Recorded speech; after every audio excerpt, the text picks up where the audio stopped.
Hi students, welcome to Eduhub classes. So पिछली class में मैंने आपको इंट्रोडक्शन दी थी इलेक्ट्रिक करंट की। I hope it is cleared to you. So today we will discuss the concept of electric current, that how electric current produces in a circuit, what helps in the formation of electric current. यहाँ पे मैंने एक conductor बनाया है और इस conductor के across मैंने जो कंपोनेंट्स यूज किए हैं, that is this one is battery. As you know कि that battery is a combination of cell. This is key closed, because अगर key closed होगी तो ही switch भी कहते हैं हम इसको, और switch अगर closed होगा तो करंट का flow होगा सर्किट के अंदर, right? So ये मैंने two ends लिए। इन two ends के across one end is kept at, because ये टर्मिनल नेगेटिव है तो ये एंड भी नेगेटिव हो जाएगा, और ये टर्मिनल पॉजिटिव है तो ये एंड भी पॉजिटिव हो जाएगा। ये जो दोनों एंड्स हैं ये बेसिकली पोटेंशियल मेंटेन करते हैं। ये potential, this end is kept at negative potential and this end is kept eight positive potential. ये जब मैं पोटेंशियल आपको कंसेप्ट इंट्रोड्यूस कराऊंगी या अंडरस्टैंड कराऊंगी तो ये आपको क्लियर हो जाएगा। Firstly we will focus on the concept of electric current, right?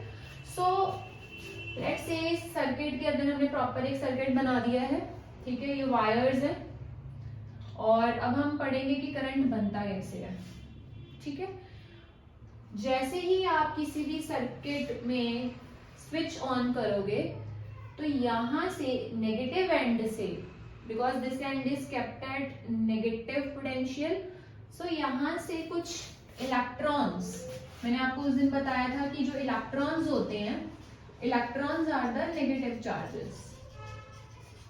इस एंड पे एक्सेस ऑफ इलेक्ट्रॉन्स है, नेगेटिव चार्जेस हैं, तो नेगेटिव चार्जेस पॉजिटिव एंड की तरफ मूव करने स्टार्ट हो जाएंगे।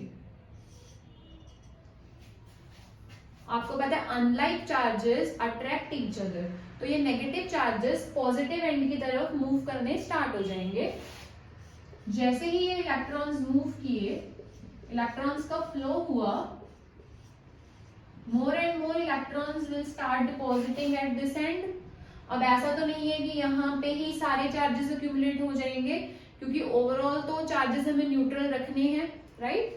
सो जैसे ही इलेक्ट्रॉन्स का flow from negative to positive end होगा, इलेक्ट्रॉन्स के फ्लो की वजह से ही करंट का फ्लो, करंट की प्रोडक्शन होती है। और करंट किस डायरेक्शन को प्रोड्यूस होने स्टार्ट हो जाएगा? Opposite to the flow of electrons. So which thing is responsible for the formation of current?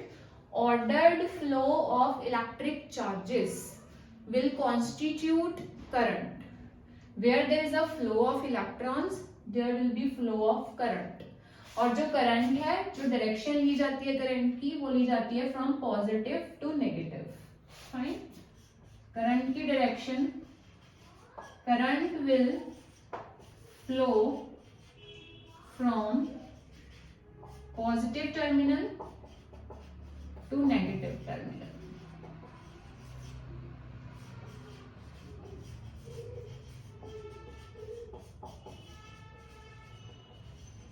And what is current? Current is an ordered flow of electric charges.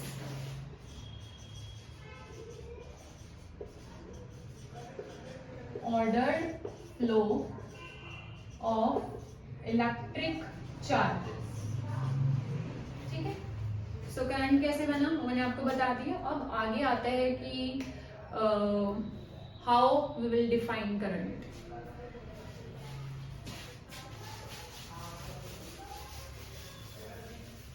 As I told you that current is an ordered flow of charges.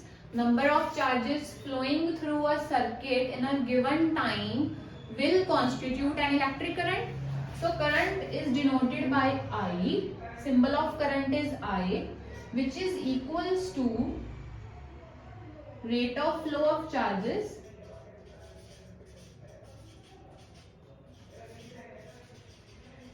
in given time upon time, ठीक है? In other words, we can say number of charges flowing through a circuit in given time will constitute an current.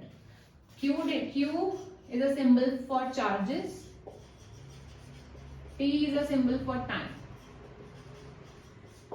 ठीक है, और अगर currents की आपको unit पूछी जाए तो ऐसा unit of current is ampere.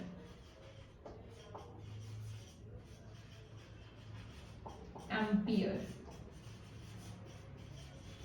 ठीक है, so as I is equals to Q by T, so 1 ampere which is a unit of current is equals to, charge की जो यूनिट होती है वो होती है coulomb, is equals to 1 coulomb upon time कितना 1 सेकेंड. ऐसा unit of time is second.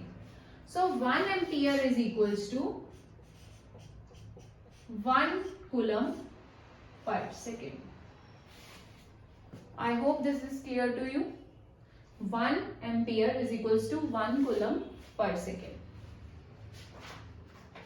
So after electric current, let us try to understand another very important concept. So here, as you can see, I have made different diagrams. In first diagram, यहाँ पे हम देख रहे हैं कि एक ball है जो एक हाइट पे पड़ी हुई है. ठीक है, means there must be some energy which is possessed by this ball due to height.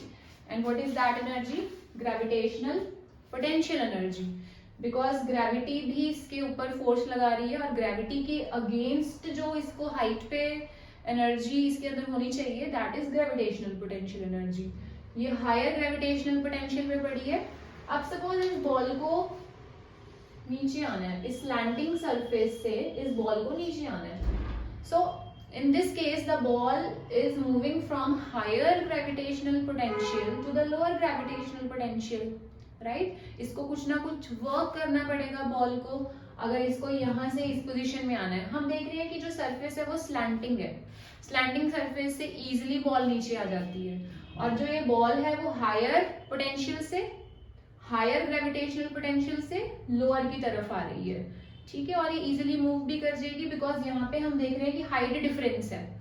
अगर ये सरफेस बिल्कुल प्लेन होता, अगर बिल्कुल लेवल्ड होता तो शायद बॉल इतनी जल्दी से नीचे नहीं आती. यहाँ पे कुछ हाइट डिफरेंस है, यहाँ पे हाइट ज्यादा है और यहाँ पे हाइट कम है, तो ये बॉल इजीली नीचे आ जाएगी. In second case I have shown the water level in both these two cases. In first case यहाँ पे वाटर लेवल बहुत हाई है, यहाँ पे वाटर लेवल लो है. ठीक है, और यहाँ पे मैं देख रही हूँ कि कुछ ना कुछ यहाँ से, क्योंकि वाटर लेवल हाई है तो water from this side will flow to this side. ठीक है, means there is some pressure difference. कुछ वाटर के जो प्रेशर है उसमें डिफरेंस है. यहाँ पे ज्यादा प्रेशर होने की वजह से वाटर इजीली इधर फ्लो हो जाएगा as compare from this side. यहाँ से नहीं फ्लो होगा, यहाँ से फ्लो होगा क्योंकि water level in this case is more. So there is some pressure difference. कुछ प्रेशर, वाटर लेवल के प्रेशर में डिफरेंस है, इसीलिए ही वाटर इजीली फ्लो कर पा रहा है. ठीक है, third case, let us take an example of heat. आपको पता है कि जो हीट होती है it flows from a body at higher temperature to that of lower temperature. ऐसा नहीं है कि high to high heat flow करती है, लो टू लो फ्लो करती है, नहीं. वहां पे भी कुछ ना कुछ टेम्परेचर डिफरेंस होता है, तभी हीट फ्लो कर पाती है.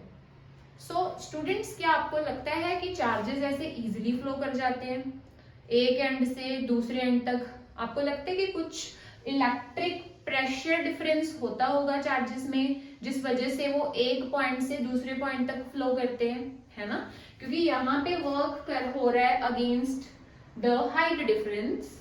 बॉल को वर्क करना पड़ रहा है अगेंस्ट द हाइट डिफरेंस और यहाँ पे वाटर को वर्क करना पड़ रहा है अगेंस्ट द प्रेशर डिफरेंस, है ना? और यहाँ पे हीट फ्लो कर रही है, यहाँ पे भी वर्क हो रहा है. वर्क क्या हो रहा है कि हीट फ्लो हो रही है because of the temperature difference. ऐसे ही चार्जेस का जब फ्लो होता है so there is some difference. ऐसा नहीं है कि बिल्कुल लेवल में चार्जेस होंगे और एक आराम से एक सीधी वायर लगाई हुई है उसमें से आराम से सीधा चार्जेस फ्लो हो जाएंगे. So there is some electric potential difference there as well. उस इलेक्ट्रिक प्रेशर भी होता है ना, तो उसका डिफरेंस होगा एक एंड पे, जिस वजह से जो चार्जेस हैं वो दूसरे एंड तक पहुंच पाते हैं, जिस वजह से चार्जेस का ऑर्डर्ड फ्लो हो पाता है. और ऐसे डिफरेंस को हम क्या बोलते हैं?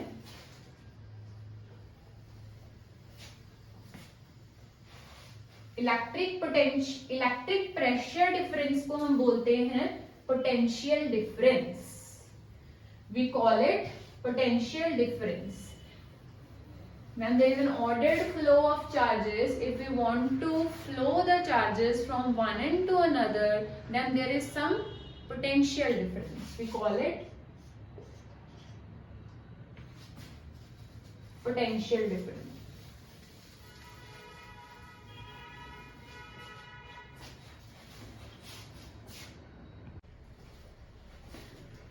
हाँ जी स्टूडेंट्स, तो हमने देखा कि जब हाइट डिफरेंस था तभी बॉल की मूवमेंट हो पाई थी, और जब प्रेशर डिफरेंस था तभी वाटर का फ्लो हो पाया था, है ना. जब टेम्परेचर डिफरेंस था तभी हीट का भी फ्लो हो पाया था, राइट.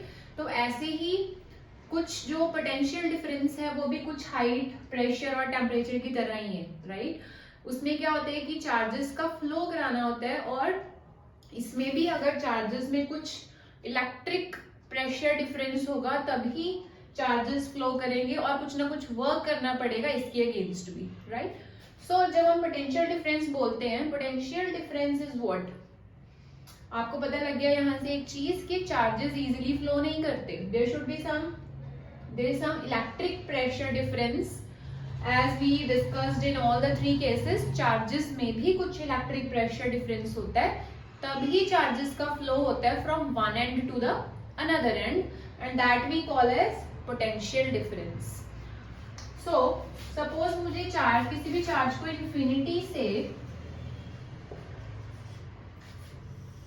इस पॉइंट तक लेके आना है. कोई चार्ज इन्फिनिटी में पड़ा हुआ है और मुझे इस पॉइंट पे लेके आना है.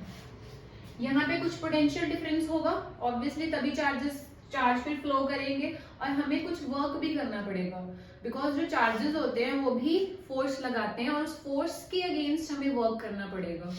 तो कितना वर्क मुझे करना पड़ेगा इस चार्ज को इन्फिनिटी से इस पोजीशन तक लाने में, that is called potential difference. अब नाउ सपोज कि मुझे इस चार्ज को बी पॉइंट पे लेके आना है, तो कितना वर्क करना पड़ेगा इस चार्ज को इस एंड से इस एंड तक लेके आने में, that is called potential difference. ठीक है, and this is also denoted by amount of work done. So what is potential difference? Potential difference is denoted by V. It is the amount of work done in bringing a charge from infinity to given point and from one point to another point. That is called potential difference. और voltmeter से हम potential difference find out कर सकते हैं. Voltmeter is used to maintain the voltage and to find the potential difference across any two ends. ठीक है, so what is the unit of potential difference? Volt. What is the unit of work? Joule. What is the unit of charge? Coulomb. The unit of charge is coulomb. So 1 volt is equals to 1 joule per coulomb. 1 joule per coulomb. So I hope potential difference is clear from here. So what is potential difference? पहली बात तो हमें students ये पता लगी है कि charges को फ्लो कराना एक एंड से दूसरे एंड इजी नहीं है, because there is electric pressure difference, और उसके अगेंस्ट कुछ काम करना पड़ेगा, और इलेक्ट्रिक प्रेशर डिफरेंस की वजह से ही पोटेंशियल डिफरेंस फॉर्म हुआ है.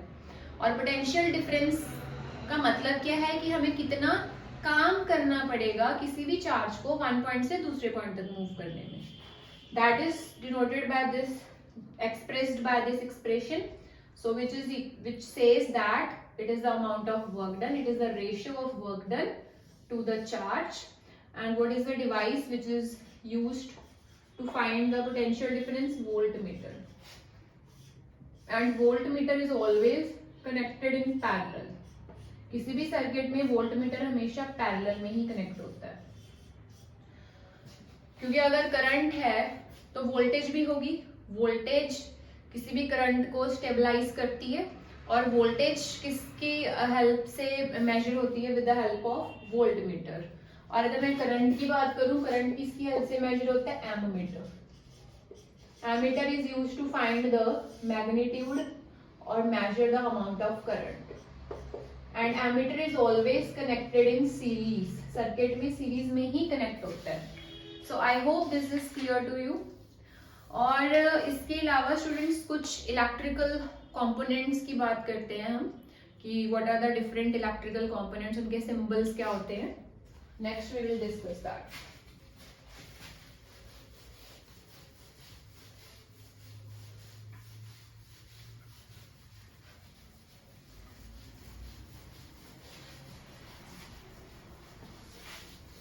हमें पता है कि एक इलेक्ट्रिक सर्किट है, उसके अंदर जो जो चीजें यूज होती हैं वो तो हमें थोड़ी क्लियर भी हैं.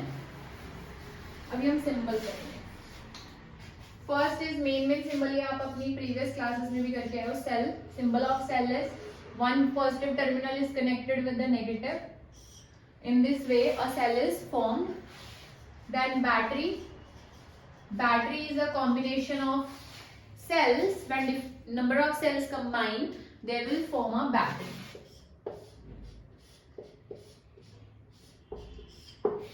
Battery. Then there is ammeter. अब ammeter क्या है? Ammeter is used to find the magnitude of current कि कितना करंट किसी सर्किट में से पास हो रहा है, और मेजर करने के लिए कितना अमाउंट ऑफ करंट एक्चुअली जा रहा है सर्किट में और कितना मेंटेन करना है, तो उसके लिए एमीटर यूज किया जाता है. And symbol of ammeter is A, and it is always connected in parallel. Sorry, series. Ammeter is always connected in series. Then is voltmeter. Voltmeter is used to maintain the voltage or to find the potential difference across the two ends. So symbol of voltmeter is V, and it is connected in parallel. Then is galvanometer. Galvanometer का students काम है ये detect करने के लिए, current के flow को detect करने के लिए यूज किया जाता है galvanometer. It is used to detect the flow of current. ये मेजर करने के लिए यूज किया जाता है कितना करंट फ्लो हो रहा है, और ये डिटेक्ट करने के लिए कि कितना करंट पास हो रहा है. मैग्नीट्यूड, अगर करंट की वैल्यूज फाइंड आउट करनी है तो ammeter is a very good electrical component. और इसमें कुछ पॉजिटिव नेगेटिव का कोई जरूरी नहीं है कि आपने पॉजिटिव और नेगेटिव एंड्स लगाने. और नेक्स्ट आ जाता है resistance. What is resistance? Resistance is, I will explain you this concept in next class. But जैसे फोर्स को अपोज करने के लिए फ्रिक्शन होती है, ऐसे ही जो करंट को अपोज करती है उसको हम रेजिस्टेंस बोलते हैं. और रेजिस्टेंस का symbol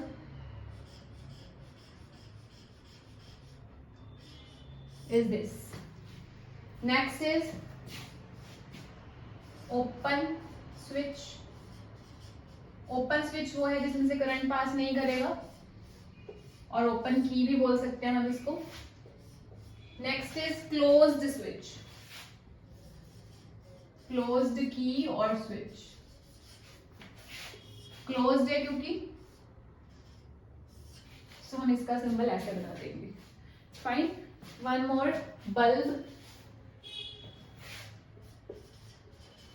It is an electrical component. There are different electrical components which we can use. LED lights आजकल prefer की जाती है because bulb consume lot of power, which leads to wastage of electricity. But you should know the symbol of bulb. There is one more, variable resistance. Variable resistance कौन सा है? ऐसा resistance जो change हुई जा रहा है, जो same नहीं रह रहा, बार बार change हो रहा है resistance. different resistances apply करने पड़ते हैं. और एक रेजिस्टेंस बॉक्स भी होता है students. Resistance box.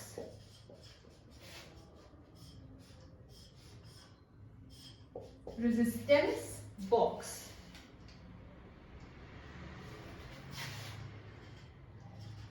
Then is rheostat. Rheostat is used to find the variable resistance, अगर रेजिस्टेंस चेंज हो रहा है, बार बार चेंज हो रहा है, डिफरेंट डिफरेंट रेजिस्टेंसेस डाल रहे हैं सर्किट के अंदर, तो फिर उसको उस वेरिएबल रेजिस्टेंस को फाइंड करने के लिए रियोस्टैट यूज कर सकते हैं. This is a symbol of rheostat used to measure the variable resistance. ठीक है? I hope these basic things are clear to you, because whenever we will discuss electrical components and we have to make an electric circuit, you should know what are the symbols of it. Wire का आपको पता है? Wire. So students, in next class we'll be going to discuss the resistance, Ohm's law, resistances in series and parallel. All these things we'll discuss in our next class. I hope the two concepts are clear to you. One is electric current and second is electric potential. And one more thing students, there is electric potential energy that you should know. Potential difference का तो हमने find out कर लिया. Electrical potential energy. Electric potential energy, you can say. Friends, there is one more thing which you should know, that is electric potential energy. What is electric potential energy? It is the ratio of electric potential per unit charge. That how much potential is possessed by a charge, that potential is stored in the form of electric potential energy. So with this I am ending your class, students. Okay, bye.